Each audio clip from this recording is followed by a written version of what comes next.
Elliot wave analysis के हिसाब से इसमें जानने की कोशिश करेंगे कि निफ्टी में अभी आगे क्या हो सकता है। तो अभी हम कौन सी वेव काउंट में हैं इसको जानने के लिए यहाँ पे अभी निफ्टी का 1 डे का मैंने चार्ट लगाया हुआ है। जैसा कि हमने पिछले कई दिनों में ये सीखा है कि जब भी कोई इम्पल्स शुरू होती है तो इलियट वेव के अंदर 5 वेव्स बनती हैं। तो यानी एक वेव 1 बनेगी, फिर 2, फिर 3, 4 और 5। तो इसको वेव 1 बोलते हैं। ये 2 है जो रिट्रेसमेंट होती है। 3 वेव यूजुअली सबसे बड़ी वेव होती है। उसके बाद एक रिट्रेसमेंट आती है वेव 4 वाली, और फाइनली एक यूफोरिया मूव होता है जिसको वेव 5 बोला जाता है। इसके बाद एक करेक्शन आ जाती है जिसको ABC करेक्शन बोला जाता है। यहाँ पे A आ जाएगा, ये B है बाउंस, उसके बाद C जो आखिरी मूव होती है। उसके बाद से फिर एक नया ट्रेंड शुरू हो जाता है। तो इसके अंदर हम ये देखते हैं कि कभी भी इस तरह की जो इम्पल्स बनती है इसके अंदर जो वेव 1 का जो टॉप होता है और जो वेव 4 का जो ये बॉटम होता है, ये दोनों कभी आपस में ओवरलैप नहीं होते हैं। मतलब ये नहीं हो सकता कभी भी कि ये जो 3 वेव है ये यहाँ से रिट्रेस होते हुए इस रेंज में वापस आ जाए। अगर ये इस रेंज में यदि ये वाली वेव वापस आ जाती है जो 4th वेव है, तो यहाँ पे ये पूरा वेव स्ट्रक्चर कैंसिल हो जाता है। तो ये जो है इम्पल्स की जगह ये एक करेक्टिव वेव हो जाती है। तो करेक्टिव वेव का मतलब ये है कि ये ज़्यादा ऊपर जा नहीं पाएगी और ये पूरी की पूरी वेव वापस आ जाएगी। तो जो एक ट्रेंड जो हम जिसको बोलते हैं वो कैंसिल हो जाता है। तो कैंसिल ना हो उसके लिए सबसे पहली शर्त यही होती है कि जब भी वेव 1 आती है उसके बाद वेव 2, 3 के बाद जब रिट्रेसमेंट आ रही होती है, 3 वेव जब बन जाती है तो वो यहाँ तक नहीं आनी चाहिए जो वेव 1 की जो जोन होती है। तो यहाँ पे हमारे लिए सबसे पहला चैलेंज आता है कि हम वेव काउंटिंग जो है उसको सही तरीके से बनाएं। अगर हमने वेव काउंटिंग ही गलत कर दी तो हमें ये नहीं पता लगेगा कि रिट्रेसमेंट कहाँ तक आ सकती है। तो सबसे पहले जो नीचे निफ्टी का जो यहाँ पे एक वेव स्ट्रक्चर है इसको यहाँ पे जानने की कोशिश करते हैं। तो यहाँ पे जो स्ट्रक्चर बन रहा है इसके हिसाब से जो मुझे लग रहा है वो ये है कि यहाँ से एक जो वेव आई थी, ये वेव 1 है, ये 2 है, ये 3 है, ये 4 है और ये 5 है। उसके बाद यहाँ पे एक छोटी सी करेक्शन आई है, इसी के अंदर ही ABC छोटे बने हुए हैं। तो ये कुल मिला के ये एक इलियट का पहला स्ट्रक्चर है जो इम्पल्स आई थी। अब आपका ये क्वेश्चन होगा यहाँ पे कि यहाँ पे अगर मैं इसको वेव 1 बोल रहा हूँ, इसको 2 बोल रहा हूँ, इसको 3 बोल रहा हूँ, और ये जो 4th वेव है ये तो 1 के जोन में आ गई है, तो इसको हम इम्पल्स क्यों बोल रहे हैं, इसको हम ट्रेंड क्यों बोल रहे हैं? तो ये एक स्पेशल टाइप की एक फॉर्मेशन होती है जिसको लीडिंग डायगोनल बोला जाता है। तो लीडिंग डायगोनल की एक खासियत होती है कि यही एक ऐसा स्ट्रक्चर होता है जिसके अंदर वेव 1 और वेव 4 जो है आपस में ओवरलैप हो जाते हैं, उसके बावजूद भी इसको एक इम्पल्स वेव ही कहा जाता है, यानी ये ट्रेंड ही माना जाएगा। पर इस लीडिंग डायगोनल की एक खासियत ये होती है कि ये हमेशा वेव 1 वाली जो जगह होती है वहीं पे ही ये बनता है। यानी कि अगर हमने ये सही आइडेंटिफाई किया है कि यहाँ तक 5 वेव्स बनी थी और उसके बाद ये करेक्शन आई थी यहाँ तक, तो ये जो 5 हिस्से बने हैं यहाँ तक का ये जो हिस्सा है ये टोटल मिला के अब वेव 1 बन जाएगा। इतना आपको ये यहाँ पे समझ आ रहा होगा। यानी कि ये जो एक स्ट्रक्चर है जिसकी हम बात कर रहे हैं 1 2 3 4 5, इसके अंदर ये वाला जो 1 है इसके भी अंदर अगर हम जूम करके देखें तो यहाँ पे 1 2 3 4 5 ये एक लीडिंग डायगोनल की फॉर्म में, LD जिसको बोला जाता है, उस फॉर्म में यहाँ पे हमको ये दिखाई दे रहा है। ठीक है, इसके बाद हमें ये वेव 2 दिखनी चाहिए। वो वेव 2 यहाँ पर है इस जगह पे, ये वाली जो वेव 2 है वो ये है, यहाँ पे जो रिट्रेसमेंट आई है। इसके बाद यहाँ से वेव 3 आनी चाहिए। तो हमें वेव 3 दिख रही है क्या? हाँ जी, यहाँ से लेकर के यहाँ तक की जो मूव है इसको वेव 3 बोला जाएगा। तो ये जो है ये वाला हिस्सा ये वाला है। तो वेव 3 के अंदर भी 5 वेव्स होनी चाहिए। तो क्या वो हमें दिख रही हैं? तो ये देखिए 1 2 3 4 और यहाँ पे 5। तो यहाँ पे वेव 3 भी बन चुकी है। इसके बाद वेव 4 की एक करेक्शन आनी थी। तो अभी तक हम क्या सोच रहे थे, यहाँ पे 2 केसेस हैं, उन दोनों केसेस को थोड़ा ध्यान से समझने की कोशिश कीजिए। यदि वेव 4 बन रही है अभी और अभी भी कंटिन्यू है तो एक वो वाला केस है। दूसरा केस ये है कि ऑलरेडी सारी वेव्स बन चुकी हैं और एक नई वेव यहाँ से स्टार्ट होने वाली है। उन दोनों केसेस को मैं अभी समझाता हूँ। तो जैसे अभी के लिए मान लेते हैं कि 3rd वेव यहाँ पे बनी है, तो उसके बाद ABC यहाँ पे 4th वेव बन गई और उसके बाद 5th वेव यहाँ पे बन गई, 1 2 3 4 और यहाँ पे 5, यहाँ पे 5th वेव भी बन गई है। इसके बाद ABC की फॉर्म में हमें मालूम है कि एक करेक्शन यहाँ से ऐसे देखने को मिलती है। ये हो गया A, ये हो गया B, ये हो गया C। तो यहाँ से हम देखेंगे कि ABC के फॉर्म में क्या हमें गिरावट देखने को मिली? हाँ, सबसे पहले एक तेज़ गिरावट आई, ये A हो गया। उसके बाद यहाँ पे एक बाउंस आया, ये B हो गया। C तेज़ी से नीचे आया और यहाँ से अभी हमें एक रिवर्सल सेटअप देखने को मिला है जो कि यहाँ पे एक एनगल्फिंग कैंडल है। तो इससे थोड़ा बहुत हमें यहाँ से एक क्लू मिल रहा है कि यहाँ पे शायद एक बॉटम बन गई है। अब यहाँ से 2 कंडीशंस हैं। या तो क्या है कि ये जो प्राइस है यहाँ से जैसे हमको देखने में आ रहा है कि ये एक बुलिश एनगल्फिंग कैंडल बना के ऊपर आया है। अगर यहाँ से ये फिर से और ऊपर ऐसे कैंडल्स बना के जल्दी ऊपर जाने लगता है तो इसका मतलब ये है कि यहाँ पे बॉटम कंफर्म हो जाएगी।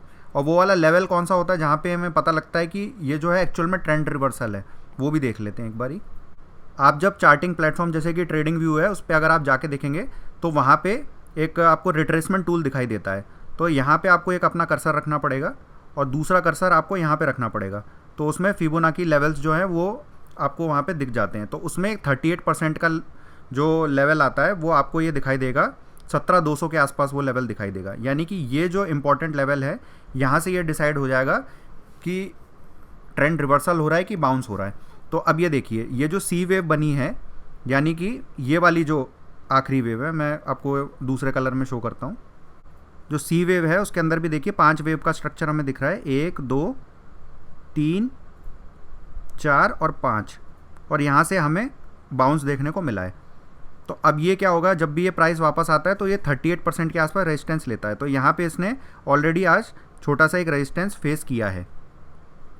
तो आगे आने वाले दिनों में हमें ये देखना पड़ेगा कि अगर ये यहीं से ही, मतलब जैसे यहाँ से थोड़ा सा नीचे आया, वेव 2 बनाई यहाँ पे, फिर 3 यहाँ पे तेज़ी से बनाया, फिर यहाँ पे 4 बनाई, फिर 5 बनाया, और ऐसे करके यदि ये वेव जो है अपसाइड की ओर प्रोसीड करती चली जाती है तो एक चीज़ यहाँ पे कंफर्म हो जाएगी कि हम ये जो मान रहे थे स्ट्रक्चर कि यहाँ पे 3 है, यहाँ पे 4 है और यहाँ पे 5 है, वो एज इट इज़ काम कर रहा है।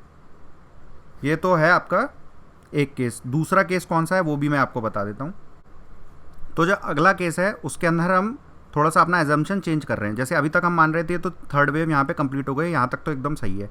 उसके बाद हम ये मान रहे थे कि यहाँ पे फोर्थ वेव इस पॉइंट पे कंप्लीट हो गई है, पर इस वाले केस में ऐसा नहीं है। इसमें हम ये मान के चल रहे थे कि यहाँ से ये जो है ये ए बी सी की फॉर्म में नीचे आया, ये ए बी सी की फॉर्म में ऊपर गया है, और यहाँ से 1 2 3 और 4 5, यानी कि ये जो स्ट्रक्चर होता है 3 वेव्स में नीचे आना, 3 वेव्स में ऊपर और 5 वेव्स में नीचे, ये एक फ्लैट करेक्शन का स्ट्रक्चर होता है।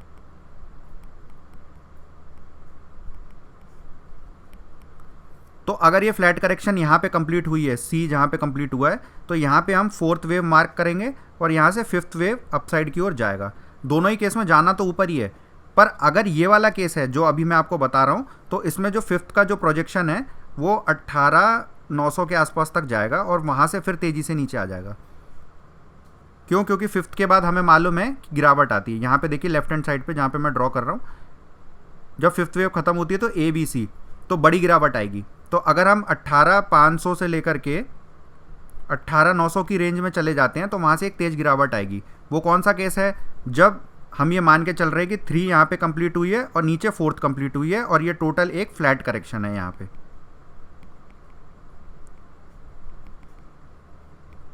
और अगर ऐसा नहीं है और इससे पहले वाला केस मान के चल रहे हैं कि यहाँ पे 3 बनाए, यहाँ पे 4 बन गया है और यहाँ पे 5 बन गया है, तो यहाँ पे A B C simply complete हो चुकी है और यहाँ से एकदम नई वेव शुरू हो रही है।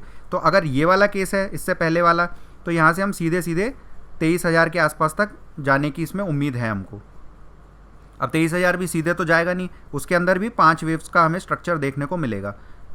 तो अगर हम इसको डेली टाइम फ्रेम पे देख रहे हैं तो यहाँ से ऊपर जाने में कम से कम 2 से 3 महीने का समय तो ऑब्वियसली इसमें लगने वाला है। दोनों ही केस में अगर फिफ्थ वेव भी अगर जा रही है बनाने के लिए तो भी टाइम लगने वाला है, और अगर ये ऐसा है कि नया ट्रेंड यहाँ से ऊपर की साइड शुरू होने वाला है तो भी यहाँ से अच्छा खासा टाइम लगने वाला है।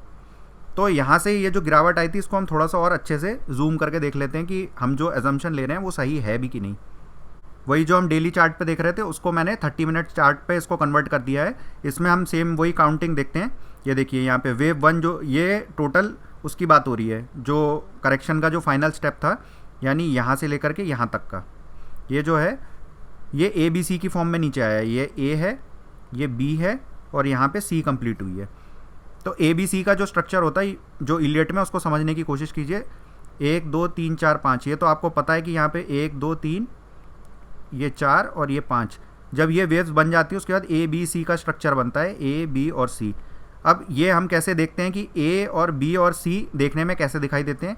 ए के अंदर भी हमें 5 वेव्स दिखती हैं हमेशा, और बी के अंदर आपको 3 वेव्स दिखाई देंगी, और सी के अंदर भी आपको 5 वेव दिखाई देंगी। फ्लैट करेक्शन होता है तो ए के अंदर 5 की जगह 3 वेव्स भी हो सकती हैं, पर बाकी चीज़ें सेम रहती हैं।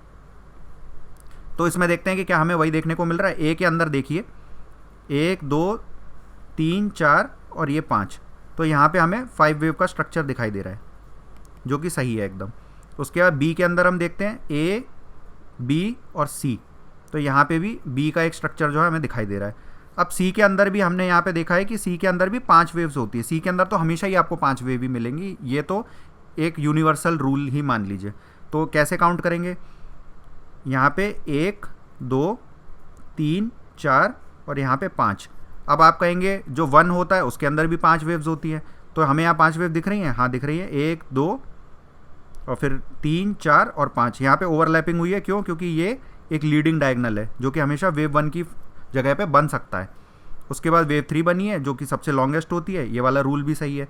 उसके बाद जो वेव 5 है उसमें भी जैसे लीडिंग डायगोनल होता है, ऐसी यहाँ पे भी हमें देखने को मिल रहा है कि बहुत सारी वेव्स आपस में ओवरलैपिंग हो रही है, तो उसका मतलब ये एंडिंग डायगोनल का पैटर्न है।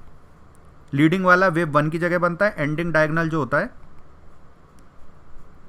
वो वेव 5 की जगह पे हमेशा बनना होगा तो बनेगा, कोई ज़रूरी नहीं है कि बने, पर यूजुअली वेव 5 में बन जाता है। तो यहाँ से हमें ये कैसे पता लगा कि ये जो है आखिरी वेव ही चल रही है। RSI में देखिए, RSI ऐसे ऐसे अपसाइड की ओर जा रहा है यहाँ पे, और प्राइस यहाँ से नीचे की तरफ जा रहा है, तो ये इटसेल्फ यहाँ पे इंडिकेट कर रहा है कि यहाँ पे ट्रेंड की समाप्ति होने वाली है। और जब भी इस तरह का डाइवर्जेंस हमें देखने को मिलता है, हम देख रहे हैं, देखिए इस पॉइंट से लेकर के इस पॉइंट तक RSI ऊपर जा रही थी और इसी पॉइंट से लेकर के यहाँ तक प्राइस नीचे आ रहा था। तो यानी जब भी बाउंस आएगा तो प्राइस उसी जगह तक वापस आएगा जहाँ से हमें वो डाइवर्जेंस देखने को मिला था। इसको और क्लियरली आपको एक बार दिखा देता हूँ।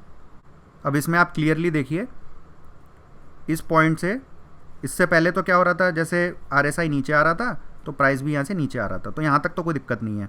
यहाँ से इसी पॉइंट से RSI ऊपर आने लगा है और इसी पॉइंट से यहाँ पे प्राइस नीचे आने लगा है, यानी जब भी बाउंस आएगा तो प्राइस इस जगह तक तो वापस ज़रूर आएगा। तो वही हुआ, यहाँ से एक इम्पल्स बनी और प्राइस यहाँ तक वापस आ गया। और यही हमने देखा था कि जो 38% का जो फिबोनाची जो लेवल आ रहा है वो 17200 के आसपास है, वहीं से आके यहाँ पे इसने छोटी यहाँ से रिट्रेसमेंट करी है। तो अगर ये ए वेव है, ये बी है और सी लगभग यहाँ तक यदि ख़त्म होती है तो, और अगर यहाँ से हमें देखने को मिलता है कि ये वेव 1 जो यहाँ पे बना है जिसको हम मान रहे हैं, इसका भी यदि हाई कट जाता है यहाँ पे, तो यहाँ से ये वेव 3 की शुरुआत मानी जाएगी और ये फिर तेज़ी से ऊपर चला जाएगा। यदि ऐसा नहीं होता है और यहाँ से जो है ये कंटिन्यू करता हुआ यदि ये बॉटम के आसपास तक आ गया, तो हम ये मान लेंगे कि यहाँ पे गड़बड़ हो गई है और उसके संकेत हमें कहाँ मिल जाएंगे, ये जो 16900 का जो लेवल है, अगर इसके नीचे अगर हम फिर से जाने लगे तो यहाँ से एक खतरे की निशानी आ जाएगी कि फिर हम ये वाला लो भी काट के और तेज़ी से नीचे की तरफ जा सकते हैं। तो फिर क्या होगा, ये जो हम ABC जो ये बड़ा स्ट्रक्चर हम मान रहे थे, यहाँ ये A ये B और ये जो C मान रहे थे, वो 1 2 3 4 5 में कन्वर्ट हो जाएगा, क्योंकि अभी तक तो इसमें 3 वेव दिख रही है A B C, पर हो क्या रहा है कि अगर ये 4th वेव यहाँ से कन्वर्ट होकर इम्पल्स नहीं बनी तो वो क्या होगा कि ये ऐसे ऊपर जाने की बजाय यहीं से 4th बना के और फिर नीचे ऐसे 5th के लिए कंटिन्यू कर जाएगी। तो फिर क्या होगा, ये एक बहुत बड़ा करेक्शन बन जाएगा फिर यहाँ से, जिसमें जो है चीज़ें और आगे कॉम्प्लिकेट होती चली जाएंगी। तो हमें यहाँ से फ़िलहाल यही ध्यान देना है कि ये जो 16900 वाला लेवल है ये हमारे लिए एक क्रिटिकल जोन है। इसके ऊपर ही यदि निफ्टी बनी रहती है तभी हमारे लिए यहाँ से अपसाइड जाने की पॉसिबिलिटी ज़्यादा सही बनी रहेगी। तो आगे आने वाले कुछ दिनों में हमें यही ऑब्ज़र्व करना है। और अभी क्या है, जब तक निफ्टी नहीं चलेगी तब तक स्टॉक्स तो चलते नहीं हैं, ये आप इतने दिनों में समझ ही गए होंगे। इसलिए हम लोग जो है निफ्टी के एनालिसिस करते हैं, क्योंकि यदि निफ्टी में एक अप ट्रेंड शुरू हो जाता है तब उस समय हमें देखने को मिलता है कि स्टॉक्स में भी यदि किसी का स्ट्रक्चर भी ख़राब है तो उसका स्ट्रक्चर अपने आप ठीक हो जाता है और स्टॉक ऊपर की तरफ जाने लगते हैं। तो इसी तरह का जो डिस्कशन है वो रोज़ हम अपने प्रीमियम ग्रुप पर डिस्कशन करते रहते हैं। आप चाहे तो उसको ज्वाइन कर सकते हैं, उसको देख सकते हैं, और जो पहले से बने हुए हैं वो ये जानते हैं कि इस तरह की एनालिसिस उनको डेली बेसिस पे हम गाइड करते हैं। स्टॉक्स में भी बताते हैं कि इलेट वेव के हिसाब से अब क्या हो सकता है, क्या पॉसिबिलिटीज़ है, और सही टाइम पे अगर इन्वेस्टमेंट करते हैं तो उसका रिटर्न भी फिर अच्छा देखने को मिलता है। Thank you.